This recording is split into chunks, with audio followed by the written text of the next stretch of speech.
This kid punches through a wall, scaring off thugs and saving his roommate, a girl. To thank him, she lounges at home in just her underwear, leaving the boy blushing like crazy. From then on, it's like he's cursed. Every time he saves her, he accidentally catches her in a compromising moment. He's at that age where he's desperate for romance, and this is driving him nuts. The boy's name is Morihito, and he's got strength rivaling the Hulk, thanks to his demon ancestors. Weirdly, despite his insane power, Morihito takes hits from school bullies without fighting back. It's all because Morihito's a good guy. One full-force punch could obliterate a tank. Normal people wouldn't stand a chance. His dad, Reiji, admires his restraint and gives him a mission.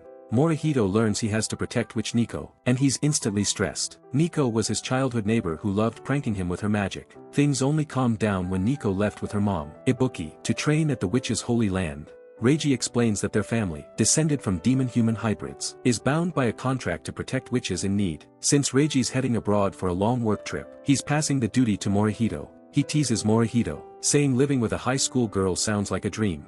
Nico's grand entrance involves crashing through the living room window and landing right in front of Morihito. She's still terrible at magic, just like when they were kids. Morihito hands her snacks and starts cleaning up the broken glass. Nico's smitten by his kindness and good looks, already daydreaming about cozy, couple-like moments. To win him over, Nico offers to fix the glass with magic. Morihito, following her instructions, hands over his favorite cup as a magical conduit. The glass gets fixed, but his beloved cup shatters. Morihito's devastated. Nico explains the cup was a sacrifice for the spell. This becomes a recurring theme. Nico's magic works wonders but always comes with a cost. The problem? Nico doesn't realize some costs are dangerous. To show off her training, she starts casting spells recklessly and turns herself into a flat paper doll. A gust of wind blows her outside, and Morihito races to save her.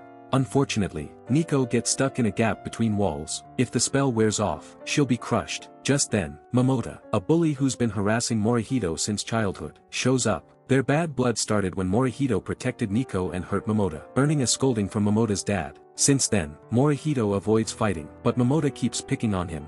With no time to deal with Momota, Morihito punches through the wall, saving Nico just before her spell fades. He tells Nico to use Momota's prized hairstyle as a sacrifice to fix the wall. After the crisis, Nico hits the supermarket, buying tons of snacks and casting a spell to make them lighter. Morihito warns her to stop using magic. They could be seen as monsters if their identities leak. Nico brushes it off, eager to use her powers to help people and embrace her witch identity.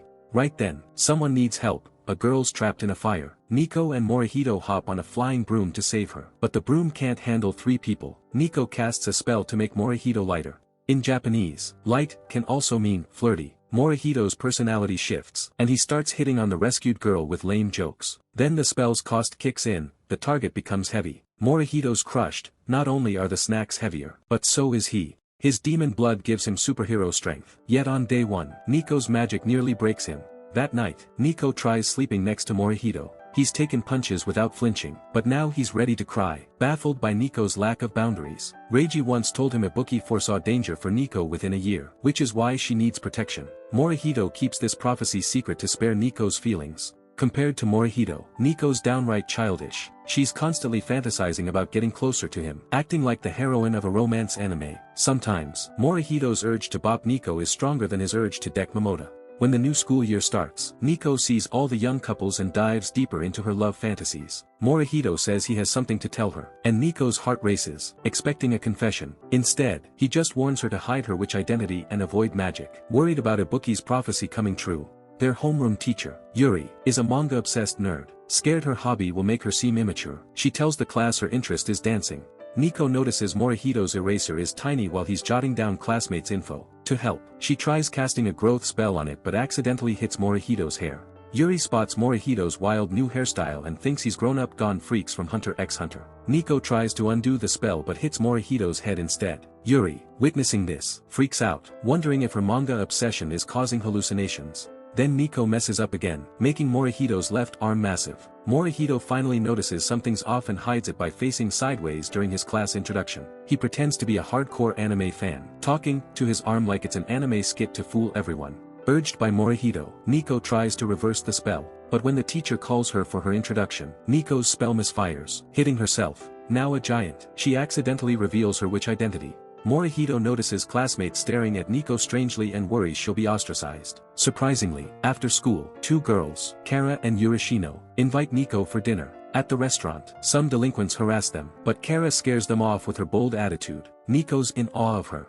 Urashino, more reserved, has been friends with Kara since junior high, drawn to her outgoing nature. Kara's a social spark, asking about Nico and Morihito's relationship. When she learns they're roommates, her mind goes to spicy scenarios. Nearby, Morihito's keeping watch over Nico. When he sees delinquents targeting the girls, he takes them down in 2 hits. Nobody messes with Nico's happy moments. Kids today are chill with supernatural stuff, and Kara begs Nico to show off her magic. Yuri walks into class to find students sitting on the ceiling, defying gravity. The next class is wilder. Yuri organizes a game, but with Nico around, it's anything but ordinary. Inside Nico's magical barrier, students float freely. Some nap midair, others mimic Dragon Ball flying poses. Other classes, and Yuri, are jealous. Today hits Morihito hard. As a kid, his demon heritage made others avoid him, so he's hidden it ever since. Unlike Morihito's cautious approach, Nico's proud of her witch identity and never feels inferior.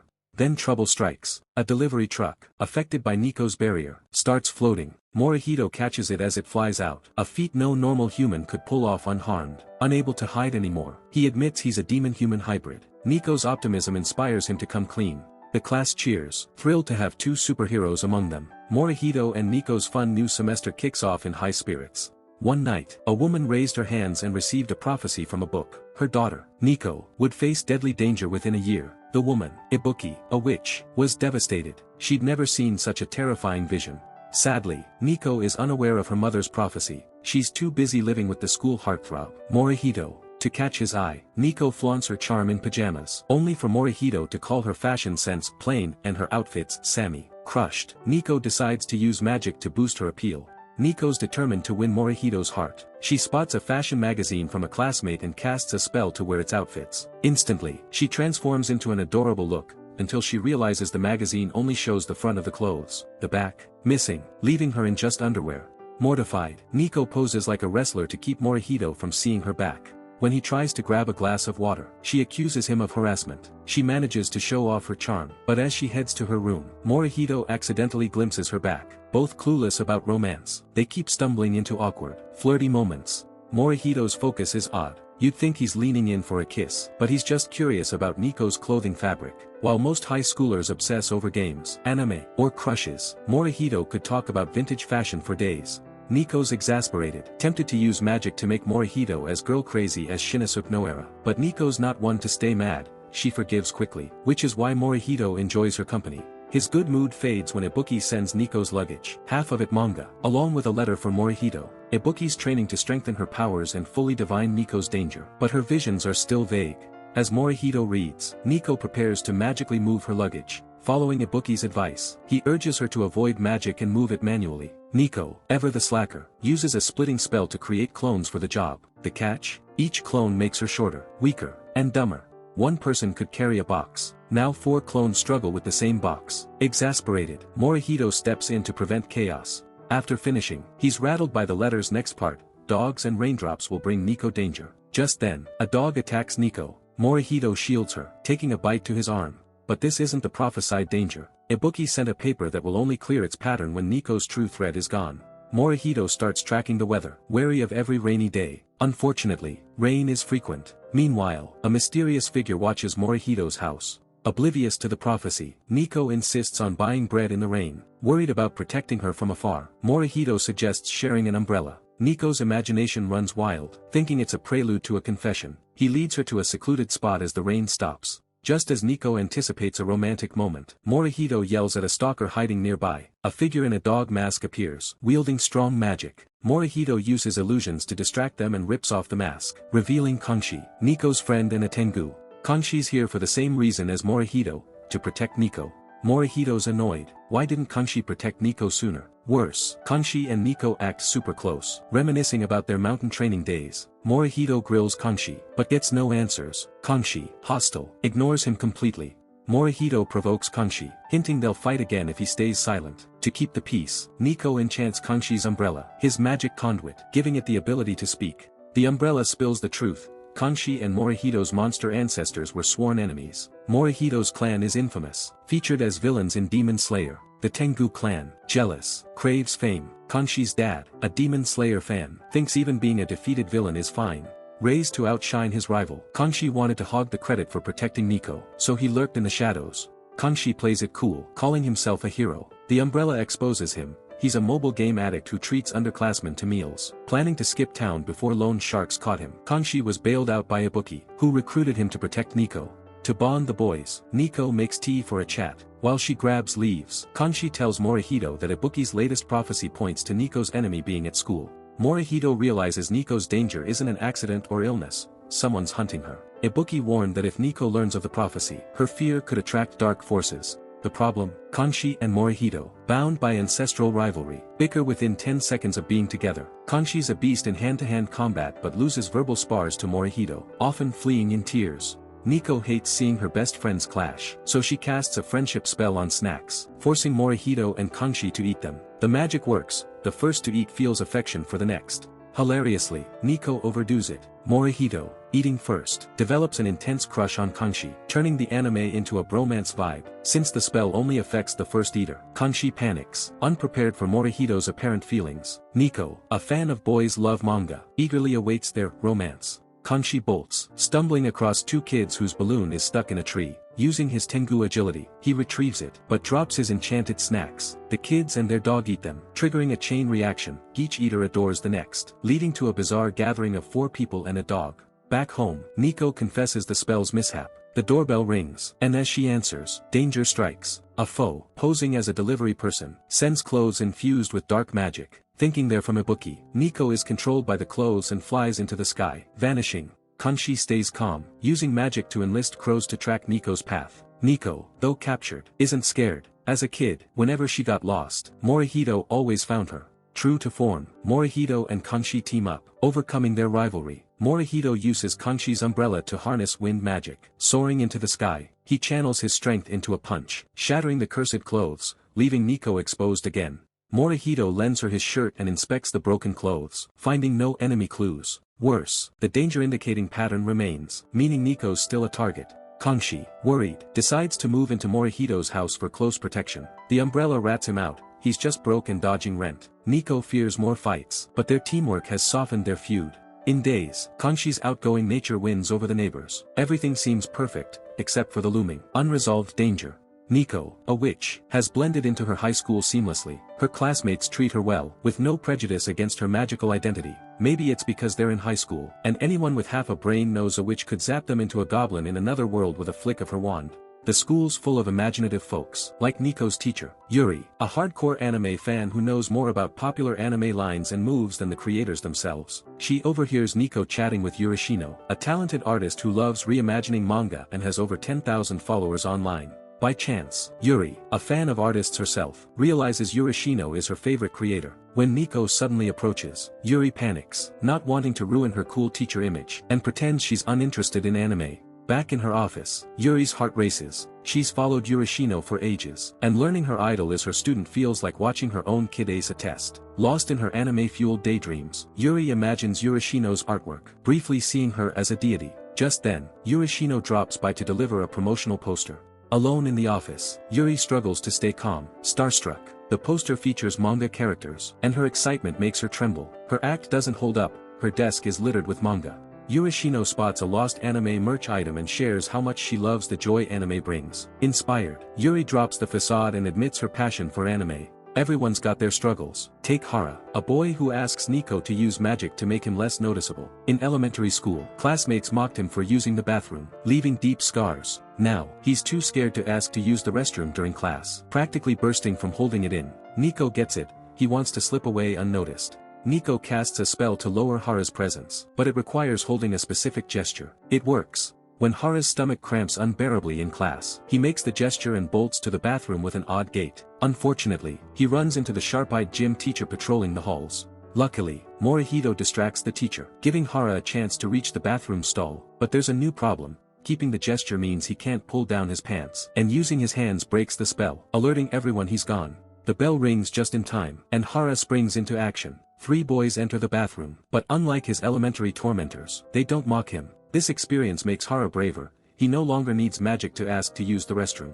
Hara's gratitude triggers a change in Nico's wand. With enough thanks, she'll level up to a full-fledged witch. This strengthens her resolve to help her classmates. After school, Morihito saves a black cat by lifting a car, catching the eye of two girls, and the cat, who's actually Mieo, another witch who can transform into animals. She dreams of Morihito becoming her guardian, helping her become the ultimate witch, and maybe marrying him with 100 kids in tow, but her shyness keeps her from speaking to boys. Morihito's clueless about being targeted. Nico and Kangxi, jealous of his popularity with girls, tease him with goofy faces. They spot the rescued black cat. Mieo sneaks into Morihito's house. No one suspects a cute cat. She's standoffish with Kangxi and Nico but melts under Morihito's touch. His petting skills are top-notch, and Mieo revels in it, imagining romantic scenes and even writing a love poem. The comfort makes her sleepy, and she nearly forgets. Falling asleep means reverting to human form. Luckily, Morihito and the others are too thrilled about a rare blind box toy to notice Mieo slip away. Nico hasn't noticed more girls are falling for Morihito, busy helping classmates. She recently blessed a girl preparing to confess. This stirs Nico's own desire for romance. But Morihito misses Nico's hints. He checks on her weight, concerned for her health, and Nico snaps that he doesn't get girls. Age and weight are off limits. Morihito's clueless about girls but dedicated to protecting Nico, training his combat skills every day after school. At night, while Morihito showers, Kangxi and Nico discuss a private matter. Nico's crush on Morihito is obvious, and Kangxi urges a plan to keep other girls from stealing him. A shampoo ad on TV sparks an idea. Kangxi sets up a lunch break encounter, using wind magic to make Nico's hair flutter alluringly. It starts well. Nico looks mature and charming, but Morihito doesn't react. Nico signals Kangxi to amp up the magic, and a gust turns her hair into a wild mess, like a vengeful ghost. Morihito nearly wets himself in fright. A passing health teacher's student files get blown away, and Morihito, with his stellar athleticism, retrieves them all. Girls cheer for him. On the way home, a girl greets him every minute. Nico's still figuring out how to hold on to her guy when a new issue arises. She tells her best friends, Urashino and Kara, that a boy invited her to lunch during a school field trip. This trip is special. There's a destiny tree where eating lunch together supposedly makes you a couple. Kangxi overhears and pushes Nico to confess to Morihito under the tree. Nico hesitates, haunted by the shampoo ad fiasco. Convinced Morihito feels nothing for her, Kangxi insists Morihito's just too duty-bound, focused on protecting her, to notice his own feelings. Encouraged, Nico decides to test Morihito during the trip. She mentions the boy's invitation, hoping for jealousy. Instead, Morihito steps back to give her space for the confession, wishing her happiness. Heartbroken but hiding it, Nico walks away quickly. Later, Morihito bonds with Kigo, a classmate, over shared hobbies. Despite never connecting before, the trip brings them closer. Morihito doesn't suspect Kigo, like him, isn't fully human. They're both beings tied to the shadows. Nico pulls herself together and heads to the destiny tree, where a crowd of love-hungry classmates gathers. She meets the boy who invited her, only to find over 20 others with him, all begging for her blessing to escape single life. Mortified, Nico shrinks herself with magic to escape. While flying, she accidentally tumbles into Morihito's chest pocket. What she sees next shocks her. The girl Nico blessed for a confession is confessing to Morihito. Why? He's handsome, kind, and once carried 3 elderly people across a street. A story that spread nationwide. Youth is full of regrets. The unnamed girl is rejected. Morihito barely knows her and can't accept a stranger's feelings. There's another reason. His complex feelings for Nico, which he can't quite articulate, hold a vital place in his heart. Unlike Morihito, Nico knows she loves him. When she was young, her magic went haywire, destroying their home. Her father, resentful of his wife and daughter's witch identities, left after the incident, leaving Nico shattered. Morihito was the one who held her, offering comfort. That moment cemented her resolve to marry him. A mishap snaps Nico out of her memories. Her transformation is about to wear off. As she tries to fly away, her magic fails, but Morihito catches her. In a flash, this comedic anime feels like a romance. And Kangxi, watching, beams with relief. As Kangxi leaves, he meets an old man who reveals the real destiny tree is the one closest to Nico and Morihito. Curious, Kangxi asks how he knows. The old man chuckles. He started the legend. That day, Nico and Morihito eat lunch together under the destiny tree. They say nothing, but the romantic vibe speaks volumes. Young folks are always chasing the next shiny thing, and Nico's no different. She totally forgot about dating Morihito. Instead, she's all caught up trying to become a YouTuber with Kangxi. Even animated characters are stealing my thunder now. This job's getting way too tough. Morihito decides to step in and spruce up their channel. After binging their videos, he realizes they're so dull they'd put a math teacher's lecture to shame. The biggest issue? Every video's topic is all over the place. If boring were a crime, Nico and Kangxi would be serving life sentences. Morihito's convinced the channel's going nowhere like this, so he ropes in his classmate Kigo for help. They hit it off during a school trip, and Kigo's a total pop culture nerd who also runs his own YouTube channel. Kigo's a bit of a slacker, his videos often drag on forever before getting to the point, but he's got experience and drops solid advice on thumbnails, editing, and music. Morihito notices one of Kigo's videos has crazy high views. Turns out, Kigo made a super weird game that got roasted so hard it went viral. Bingo, Morihito's got an idea. He sets up Nico to play Kigo's game on camera, with Kanshi hyping things up off-screen with voiceovers. Morihito pulls together all the ingredients for a hit: Kigo's quirky game, Nico's cute reactions as she plays, and Kanshi's lively banter. The video's barely up a few hours before it's racking up views. They drop 3 episodes in a row, and the response is awesome. But then Nico and Kanshi just quit. They're the type to get hooked on something new and ditch it just as fast.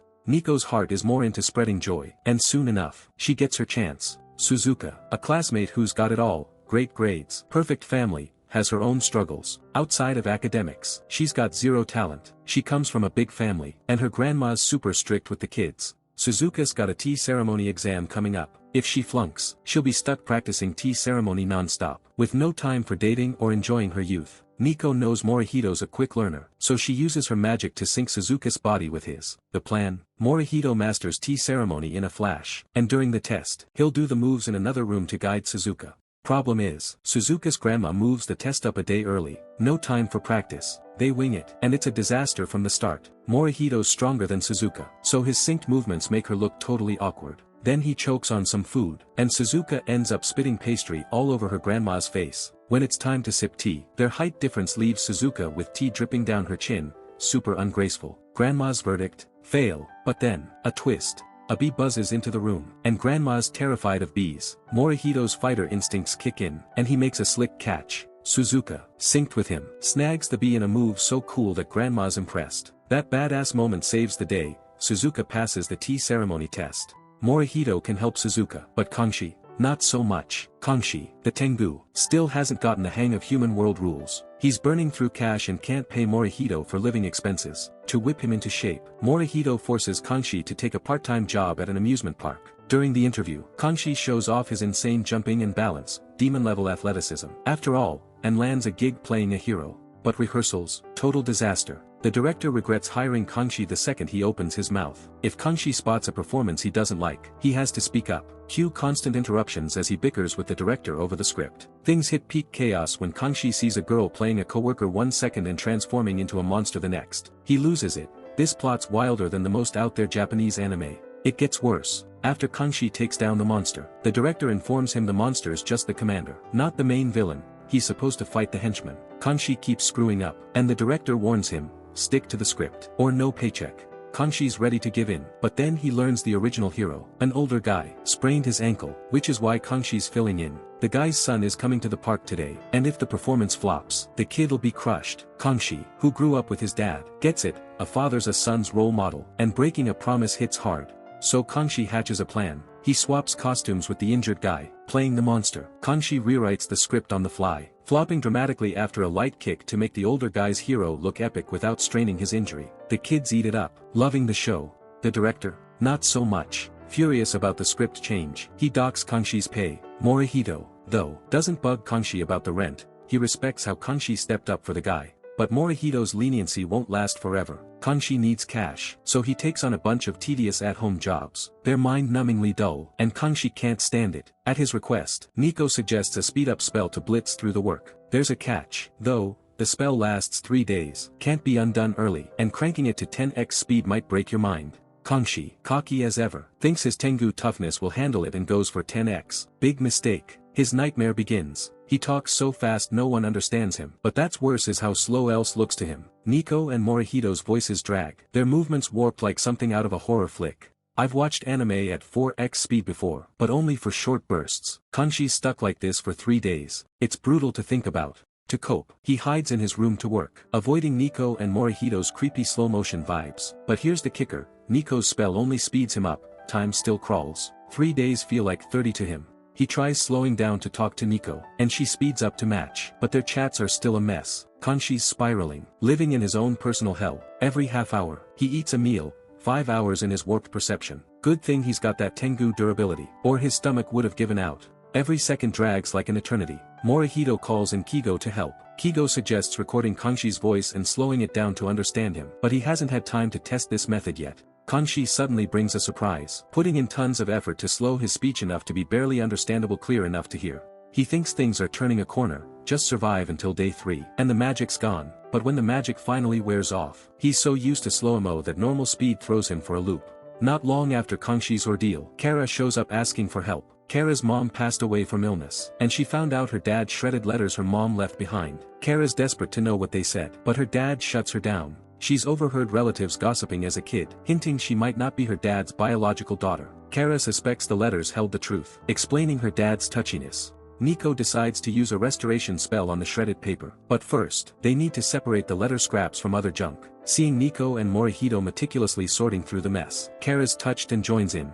When the spell works, the truth shocks Kara. She is her dad's daughter, but from his first wife, who abandoned them when Kara was little. Her dad shows up, admitting he hid the truth to protect Kara's bond with her stepmom, who raised her. To Kara, the stepmom who loved and raised her is her real mom. Nico's spell clears up the misunderstanding, and her wand transforms again, a sign she's close to becoming a full-fledged witch. Nico's settling into the human world now, helping classmates even without magic. One shy guy struggles to confess his feelings, and with Nico's encouragement, he pulls it off without a single spell. While Nico's busy playing matchmaker, a group's got their eyes on a few. They're not thrilled about magic being used at school. Morihito's floored. These council members are weird, from their outfits to their vibes. Each council member feels like they're role-playing in. The president, especially Tenryu, is basically Jotaro's twin Kujo's twin. He invites Morihito to join the council. Impressed by his sense of duty, Morihito, freaked out by Tenryu's intensity, bolts. At lunch, he and his friends huddle on the rooftop, watching a student council intro video. Morihito realizes he and Morihitori kinda similar, both stuck babysitting immature friends while handling the big stuff. Then Tenryu shows up again, and the way he looks at Morihito's, you'd think they're the anime's main couple. But Tenryu's not the only one crushing on Morihito. There's also Mieo, who can turn into a cat, sneaks into his house again. When she gets splashed with a drink, Morihito helps clean her up, and Mieo's mind goes straight to the gutter. Too embarrassed to ask Morihito to be her familiar, she flees, only to stumble upon an evil witch targeting Nico. Mieo, overcoming her shyness, shares her findings with Morihito and Nico. Nico's heard rumors about a witch family in the neighboring town, and Mieo fills her in on the juicy details. Long ago, white witches and black witches were bitter enemies. Their rivalry exploded into an all-out war, and the black witches got crushed, vanishing for good. Now, the black witches are back, and they're likely gunning for Nico's magic. Nico's no ordinary witch, she's a once-in-a-millennium powerhouse. If the black witches steal her power, they'll dominate everything. Nico's mom kept this secret to shield her daughter from fear. Meanwhile, Kigo's having a rough day. He gets jumped and beaten badly by some classmates. Just when things look grim, Kanshi swoops in and takes down the robbers. After some digging, Kanshi learns about a shady guy at school calling himself Wolf. This creep's handing out special candies that make people hyped up and wild. Kids who eat them lose control, turning to robbery and fighting, growing more violent by the day. These brainwashed students are set to become pawns in the Black Witch's plan to snatch Nico. After parting ways with Kigo, Kanshi runs into a white-haired kid who claims to be Wolf. As a Tengu descendant, Kanshi's got superhuman fighting skills, but even he gets absolutely wrecked by Wolf. Barely hanging on, Kanshi drags himself back to Morihito's place. Nico's healing magic patches him up, and the group puts their heads together. They figure Wolf is likely working with the Black Witches. Those creepy candies, probably laced with Black Witch magic to control people. Kigo steps up big time during the investigation. He was once a rising star in figure skating until a car crash ended his career. Still, he's got the sharp instincts and quick reflexes of an athlete. Going undercover, he uncovers when Wolf plans to launch a full-on attack. But bad news hits. Mieo's been captured by the Black Witches. Morihito's team is down a member, and he's racking his brain for a plan when he and Kigo fall into a magical trap. Kigo shrugs off his jacket, glancing at a crescent moon mark hidden on his hand. In a flash, his hair turns white, and his second personality, Wolf, fully awakens. Nico and Kanshi lose Morihito, but they don't lose their fighting spirit. A huge crowd gathers in the park, all manipulated by enchanted candy. Nico casts a spell to make herself and Kanshi invisible, letting them sneak through the enemy to hunt for the witch. But suddenly, the crowd starts attacking blindly, and getting too close means getting hurt. Nico comes up with a new plan. She uses flight magic to draw the enemy's attention, giving Kanshi a chance to find the witch. But this witch is cunning. She doesn't fall for it and captures Kanshi. Luckily, Nico had cast a decoy spell on Kanshi beforehand. Using an invisibility cloak, Kanshi sneaks up and takes the witch by surprise. The crisis isn't over yet. Turns out, the witch was hired by a mysterious figure to capture Nico in exchange for power and a longer life. The witch refuses to spill who's behind it, still hoping Kigo can beat Morihito and turn things around. Morihito's ancestors were Eastern spirits, while Kigo carries the blood of Western demons. It's an epic showdown. At first, Morihito struggles, but when he realizes he's carrying the hopes of his friends, he unleashes his full potential and knocks Kigo out with a single punch. To save her own skin, the witch agrees to reveal the whole plan. But right then, her magic is drained, and her body crumbles to ash. A curse from the mysterious employer ensured she'd die if she tried to talk. The danger passes for now, and no one blames Kigo, especially Morihito, who's already pieced together why Kigo betrayed them. Later, everyone visits Kigo's house, and Morihito's hunch is confirmed. Years ago, Kigo and his mom were in a car accident. It ended Kigo's athletic career and left his mom paralyzed, confined to a wheelchair. Kigo made a deal with the witch to heal his mom. When Nico learns the truth, she offers a potion made from the umbilical cord cut at her birth, a permanent cure for Kigo's mom. To repay his debt, Kigo moves in with Nico. Now, he, Morihito, and Kanshi team up to guard against the mysterious figure's next move. Morihito's house, total haunted vibe, full of spirits and demons. Thanks for watching another anime recap on my channel. Drop a rating for which watch in the comments. This show's got a 2-season back-to-back run, so season 1 just wrapped, and season 2 drops next week. Curious about the mysterious figure's identity or who'll join Nico's crew next? Smash that subscribe button to find out.